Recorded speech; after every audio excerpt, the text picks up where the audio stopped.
Os que xa están sendo xulgados son os 5 integrantes dunha banda que supostamente se dedicaba a roubar na zona de Arteixo. A banda tiña os papéis definidos, 4 deles eran os que perpetraban os roubos e un quinto agardábaos nun coche para fuxir. Negaron todos os feitos polos que son investigados e o abogado solicitou para todos eles a libre absolución. Uno llevaba una pistola y otro llevaba un martillo que fue con lo que reventó la máquina tragaperras. Así contou a camareira do bar Stop de Vilarrodís, en Arteixo, como os acusados presuntamente levaron a cabo o roubo en febreiro de 2020. Conclusións da Guardia Civil son que por a vestimenta pode chegarse a conclusión de que os autores dos feitos son eles.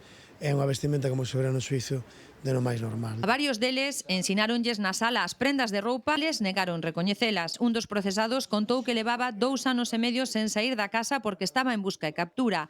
Outro explicou que a maza que lle atoparon no rexistro da súa casa a utilizaba para a ferralla e o que lle descubriron a pistola manifestou que lla dera seu pai e que ese día baixara á rúa porque quería ensinarlle a un amigo.